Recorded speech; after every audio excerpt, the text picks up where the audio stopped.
In the heart of the enchanted land of Itoko, nestled between thick forests and humming rivers, there stood a village whispered about far and wide, not just for its fertile lands or its age-old customs, but for the witches who lived among its people. Itoko was home to both white witches, who healed the sick and blessed the crops, and black witches, whose very glance could bring drought or madness. Though magic flowed like blood through the village's veins, its people used their powers with caution, never recklessly. At the center of Itoko ruled a noble and wise king, Obadul, a leader beloved by all, whose fairness and strength made his kingdom thrive. King Obadul had 2 graceful queens and many daughters, but only one son, Prince Ikemba, the heir to the throne. And though the king's court was full of song and abundance, his heart carried a heavy ache. For his son, Prince Ikemba, bore habits that darkened even the brightest days. Handsome and charming to many, Ikemba was cursed by an uncontrollable hunger to steal. No matter the warnings from his father or the pleas from the palace maids, the prince's fingers would twitch with desire at the sight of anything not his. Whether it was roasted yam from a poor farmer's stall or a golden bracelet from a noble woman's chest, if Ikemba saw it, it called to him. But theft wasn't his only vice. Ikemba was a weaver of lies, stories falling from his lips like honey over thorns. And worse still, whispers snuck through palace halls like snakes. He had crept into the bed of his own sister, and later, into the arms of his uncle's wife while she bent to gather herbs. The servants dared not speak aloud, but behind closed doors they hissed, "The prince is cursed. Something dark rides his soul." Even King Obadul had heard the stories, and though his heart broke with shame, he could not bring himself to punish the boy. His love was too deep, his fear of disgrace too strong. Meanwhile, Ikemba's sins piled like storm clouds, casting shadows across Itoko. Elsewhere in the village, a man named Tomiwa lived quietly, a good man by most accounts. But one day, temptation got the better of him. In the bustling market, his eyes caught a plump, well-fed rooster, red-feathered, fat, and perfect for stew. In a moment of weakness, he snatched it and ran. What Tomiwa didn't know was that the bird belonged to Iyami Owuro, one of the most feared black witches in the land. When she discovered her rooster missing, her eyes burned with fury. She muttered a curse under her breath, and by nightfall, Tomiwa's legs stiffened and gave way, his arms grew limp, and he collapsed in the middle of his hut, crippled. The village was shaken. He had been walking fine just the day before. The rumors flew like startled birds until the tale reached King Obadul himself. Swiftly, he summoned the great seer Ajinaku, who came cloaked in cowrie shells and smoke.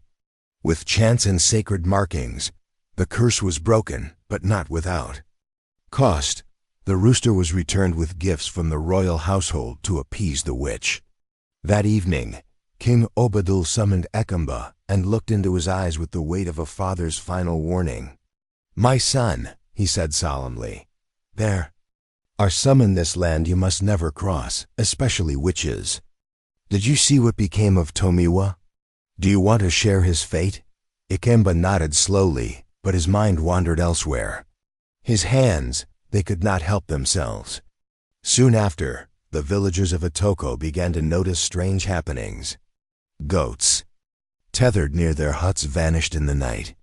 Roosters meant for tomorrow's stew were gone by morning. Even coins hidden in clay pots disappeared without a trace. Whispers spread like wildfire. Someone was stealing.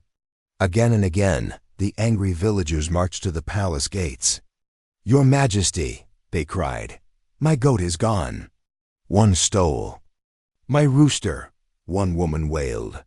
"My daughter's clay doll is gone," cried another. And each time the villagers of Itoko flooded the palace with their complaints, King Obadul sat upon his carved throne, listening quietly, his eyes heavy with shame. Deep in his heart, he knew who the thief was. It was not a shadowy stranger or a cursed wanderer. It was his own son, Prince Ikemba. Yet still, he could not bring himself to expose the boy. So instead, he replaced the stolen goods himself: goats for the farmers, chickens for the widows, cowries for the merchants. The villagers, touched by the king's generosity, believed their beloved ruler was solving their problems. But King O'Battle knew the bitter truth. He was simply sweeping his son's dirt beneath a golden rug. Despite the warnings, despite stories of cursed thieves and witchcraft, Ekamba continued to steal. And what pierced the king's heart most was this: his son stole from everyone, even the village children who once looked up to him like a big brother. He would play with them, make them laugh, braid their hair, or lift them on his shoulders. Then, while their backs were turned, he would snatch their sweets, their toys, even food from their satchels. Each day, the king's heart grew heavier, but his words could not change his son. And so, the thefts continued. Then came a day when even King O'Battle's silence could not cover the storm. It was market day in Itoko, a sacred celebration of trade and color. The square buzzed with life, stalls brimming with fruit, dyed fabrics flapping in the breeze, songs from griots ringing through the air. As he always did, King O'Battle walked through the market to bless the day's trade, this time bringing Ikemba with him, hoping that proximity would guide the boy's behavior. But he kept one eye on his son, knowing too well what those hands could do. Along the way, his guards caught two thieves stealing from the yam vendor. The king, firm but fair, ordered them punished before the crowd as a lesson. The villagers cheered his justice. Yet Ekamba remained quiet, his eyes scanning. That was when he saw at a stall run by an old woman, covered with trinkets and jewelry. Among them was a necklace, one that shimmered like sunlight on water. Ekamba's breath caught, his hands itched. The old woman turned her back for only a heartbeat, and like a snake in tall grass, he slipped forward and snatched the necklace, vanishing into the crowd with it tucked beneath his robe. The old woman returned to her table moments later and froze, her eyes widened. Her prized necklace, the one her grandmother had blessed under the full moon, was gone. Her voice, shrill and furious, rose above the drums and laughter. "Thief!" she cried. "My necklace has been stolen." The market fell silent. All eyes turned toward her. She pointed down the path where Ekamba had disappeared. "It was the prince!" she shouted. "Prince Ekamba took my necklace." Gasps rippled through the crowd. "The prince?" some murmured. "Impossible. He's the king's son." But the old woman stood firm, her voice unwavering. "I saw him. He was the last one at my table. Now my necklace is gone." Many shook their heads, unwilling to believe. But others whispered to one another, remembering the missing goats, the vanishing coins, the children's toys that had disappeared from their homes. Could it be? Could the boy they bowed to be the one stealing from them all along? King O'Battle heard the commotion and stepped forward, his heart clenched. He looked at the old woman, then at the faces in the crowd, some filled with trust, others clouded with doubt. "Perhaps," he said gently, "you are mistaken. I am sorry your necklace is gone. Tell me your price, I will repay you in double." But the woman stood taller than her age should have allowed. "I don't want money," she declared, eyes sharp as iron. "I want justice. The thief must answer." The crowd hushed. All turned toward the king. The moment had arrived. The king's silence could no longer protect the truth. "Then let his room be searched," the old woman declared, her broom clutched in one hand, her eyes steady and fierce. "Just as you punish those two thieves in the market, let the prince prove his innocence the same way." The villagers murmured in agreement. There was no escaping it now. The king's heart clenched. The tide had turned. A wave of judgment was rolling toward the palace, and this time, even King O'Battle could not stop it. Nervous, desperate, and drowning in fear, the king sent for his most loyal servant. "Go," he whispered. eyes darting toward the gathering crowd. "Find Ikemba. Tell him to give you the necklace. Hide it now before they reach his chambers." The servant bowed and dashed away. In his room, Prince Ikemba lay stretched across woven mats, humming to himself, unaware of the storm outside. When the servant burst in, breathless, Ikemba sat up, startled. "Your father sent me," the servant gasped. "The villagers are coming. The necklace quickly." Annoyed but understanding the danger, Ikemba reached into his tunic and handed over the shimmering piece. The servant hid it just as voices echoed down the corridor. The villagers entered, led by King O'Battle and the accusing witch. With watchful eyes they searched every corner of the prince's room, under mats, inside carved chests, beneath his bed, and behind wall hangings. But there was nothing, no necklace. The murmurs began. Perhaps she was mistaken. Maybe it wasn't the prince after all. King O'Battle feigned surprise. "You see," he said, trying to steady his voice. "There is nothing here. My son has been falsely accused." The old woman's face flushed with anger. She knew what she saw, but she had no proof. Then, to bury the matter once and for all, the king declared, "You shall sweep the market square for 7 days for daring to shame the royal family." And so she did. For 7 days the old woman, who was no ordinary elder but a hidden witch of Otuwan, swept the dust and spit from the marketplace while villagers pointed and whispered. She said nothing, but inside her heart a storm brewed hotter than the sun. "I will not let this pass," she vowed. "Ikemba will pay for his greed, and no crown will protect him from my curse." With every sweep of her broom, her spell grew stronger, woven not with thread, but with wrath, shame, and ancient words whispered only at midnight. On the 7th day, the final day of her punishment, Ikemba strutted back into the market, dressed in royal cloth, his chest high with pride. In his hand he held the very necklace he had stolen, planning to slip it quietly back onto her table. Perhaps she would think she had been mistaken all along. Perhaps he could even offer a half smile, a shallow apology, and walk away untouched. Market, as always, buzzed with life. Children played. Drummers beat soft rhythms. The air smelled of fried cassava and dried fish. And the old woman swept the very corner of her stall, silent as the grave. Ikemba approached casually, glancing over his shoulder. No one was watching. He pulled out the necklace.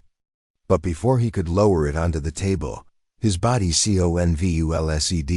Suddenly, Ikemba's legs bent backward. His arms shriveled and sprouted feathers. His skin rippled and twisted. Before the stunned eyes of the market crowd, Prince Ikemba transformed into a massive native rooster, his feathers glossy, his claws sharp, and his beak wide open as he let out a loud, furious crow. Gasps turned to screams. Mothers grabbed their children. Stalls were knocked over in the panic. Some ran. Others froze, watching in disbelief as the proud young prince hopped and clucked in the middle of the square, his human voice now reduced to caws and crows. Palace guards rushed to the scene, shoving through the crowd. They stared in horror. "It's him," one guard whispered. "It's the prince." Another nodded solemnly. "The witch. She's turned him." They wrapped the giant fowl in cloth, cradling him like a sacred animal, and carried him back toward the palace. Behind them, the villagers whispered in hushed voices, their awe blending with fear.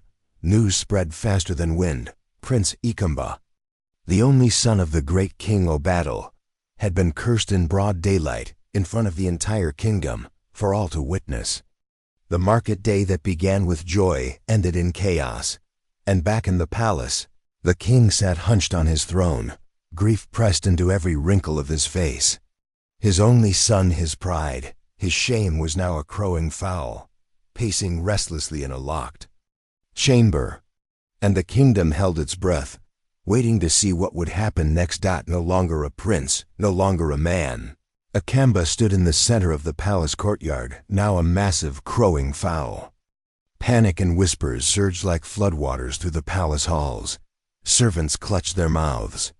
Courtiers averted their eyes. No one knew what to do. "Call the seer," King Obattle finally commanded, his voice hoarse with dread. Baba Aluko, the revered oracle, arrived before nightfall. Clad in flowing bark-dyed robes, cowrie shells tied into his long silver beard, he stood before the prince-turned-rooster, eyes narrowed, voice calm as thunder in the distance. "This is no simple transformation," he said.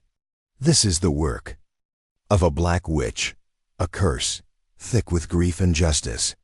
And only the one who cast it can undo it." Obattle's chest heaved. "Who would do such a thing to my son?" he whispered, as if fearing the answer. Just then, one of the palace guards stepped forward, hesitantly pointing. "Your Majesty." "There's something around the creature's neck." The king leaned in, and there it was, a gleaming pendant, the same necklace that had caused all this ruin. The guard leaned closer. "I know that mark," he said. "It belongs to Mama Nana, the old woman from the market." Obattle's blood ran cold. Nana, the one forced to sweep the square. She was no ordinary woman. She was a quiet Storman elder of the Odawan line, feared and respected in secret. Without delay, Obattle and his men rode to the edge of the village, where Nana's small hut sat wrapped in smoke and silence. She was waiting outside, sweeping leaves from her porch, her face as calm as still water. "Please, Mama Nana," Obattle said, falling to one knee, shame blooming across his face. "Tell me this is not your doing." She paused, then nodded. Slowly, "It is," she said, her voice clear and unwavering. "But not because of the necklace. That boy was cursed long before he stole from me." The king's breath caught. "What do you mean?" he asked. Nana stepped forward, her eyes like burning coals under the moon. "Theft, lies, shame, these things. They were not born of the prince's own will. Someone tied restless spirits to his soul before he even left the womb. Someone inside your palace." The crowd of guards, villagers, and courtiers gasped. Faces turned, searching. Whispers broke like wind. Could it be true? Had the prince been cursed from birth? "The curse," Nana continued, "was rooted in envy, a wish that the boy would fail you, a silent prayer for your sorrow." Then she raised her staff. "Whoever laid the curse, speak now. Reveal yourself, or this child will remain feathers and claws forever. The spirits will not wait long." The silence was heavy, painful, stretching like thick fog. Then Nana repeated her command. Still no one moved, but on the third call, a tremble rose from the back. All eyes turned as Queen Omalara, the king's first wife, stepped forward, her hands shaking like branches in storm winds. "It was me," she whispered, her voice barely a thread. Obattle staggered backward, his mouth agape. "Omalara," he breathed. "You?" Her face crumpled with grief and shame. "After I bore you 3 daughters," she said, "the healers told me I could never bear another child. I prayed, I wept, but my womb remained barren." The villagers listened in stunned silence. "When you took Kanyan as your second wife, I did not fight. When she gave you a son, I tried to be happy. But each time you held him, each time you called him your legacy, something inside me withered. I felt like a shadow, and so I visited a woman, an old one. I asked her for a charm, not to kill the child, but to make him less." She wept now, her tears falling freely. "But the charm turned to poison. It grew into something darker. Then I imagined, and I watched year after year as Akamba changed, and I said nothing." King Obattle stood motionless, eyes hollow. The woman he loved turned into a stranger before his very eyes. Around them, the wind seemed to still, as if the land itself held its breath, and Nana, standing tall, lifted her broom like a sword. "Now you understand," she said. The boy stole, lied, and strayed, but not by his own choosing. His soul was not broken, it was chained. And now, only a sacrifice of truth and repentance can free him. Bitterness. That was the seed queen. Omolara had watered in silence for years. And now the fruit of that pain had ripened into ruin. Her voice cracked with guilt as she confessed, "I wanted you to suffer, my king. As I suffered. Every time you held Ekamba, every time you smiled. At him I felt invisible." The words pierced King Obattle like thorns to the soul. The wife he had trusted, the woman he had called beloved, had been carrying poison in her heart, and it had bloomed into a curse that twisted their son's life. "I cursed him as a child," Omolara said, weeping. "I whispered over him when he slept, binding his spirit in darkness, so that he would grow to bring you sorrow." The villagers stood frozen, their mouths agape, tears rolling down more than one cheek. No one had imagined that such cruelty could come from within the palace itself. Obattle wept not from anger, but from heartbreak. His son had not been wicked. He had been shackled from the start, tormented not by nature, but by betrayal. The people mourned not just for Ekamba, but for Omolara, whose wound of envy had consumed her. All eyes turned to Mama Nana, the witch of Oduwan, the one who had spoken truth where others stayed silent. The question hung in the air like thunderclouds. How can the curse be undone? Nana stepped forward, her presence commanding silence. "There is only one path," she said solemnly. "To break this curse, the one who cast it must lay with the one who bears it. Only through such an act dark and sacred can what was bound be unbound." The villagers gasped in horror. Even Obattle staggered, his hand gripping the edge of his throne. This went against everything they believed, everything they honored. And yet, Nana did not blink. "Curses that run through the womb," she said, "must be severed at the root. There is no other way."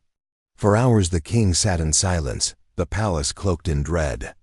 And then, with sorrow so deep it bled from his pores, he gave his consent. Rituals were performed. The oracle chanted under the moon, libations were poured. All of Itoko held its breath as Ikamba, still in the form of a giant crowing fowl, was led to the chamber where the deed would be done, not out of lust, but sacrifice. The act, unspeakable, necessary. And when it was finished, the transformation began. Feathers fell like ash, his wings became arms. His rooster form shrank and twisted back to the shape of a man. His cries turned into human sobs. Prince Ekamba was no longer a bird. He stood on trembling legs, a man again. The villagers erupted in wails and ululations, dancing in the streets. The spell had been broken. The prince had returned. Overcome with shame, Ekamba gathered every stolen thing he had ever taken: goats, jewelry, coins, food, with his own hands. He returned them to their rightful owners, bowing in apology. The people, knowing the truth of his curse, forgave him. Slowly, the darkness that had clung to Itoko began to lift, but all could not return to how it was. Queen Omolara, whose jealousy had nearly destroyed them all, could no longer remain. The king, broken but wise, exiled her from the palace. Her daughters wept, but none objected. Even they, once close to her, could not forgive the pain she had caused their brother. Omolara left the palace alone, her steps heavy with regret, her heart hollowed by the truth. As peace returned to the royal halls, Obattle gave thanks to Nana and the oracle. Without their guidance, his son would have remained forever trapped between feathers and sorrow. In time, the village of Itoko healed. Prince Ekamba, once a restless spirit, became a man of kindness and purpose. He no longer chased shiny things. He listened, he learned, and he loved. The people spoke of him with pride.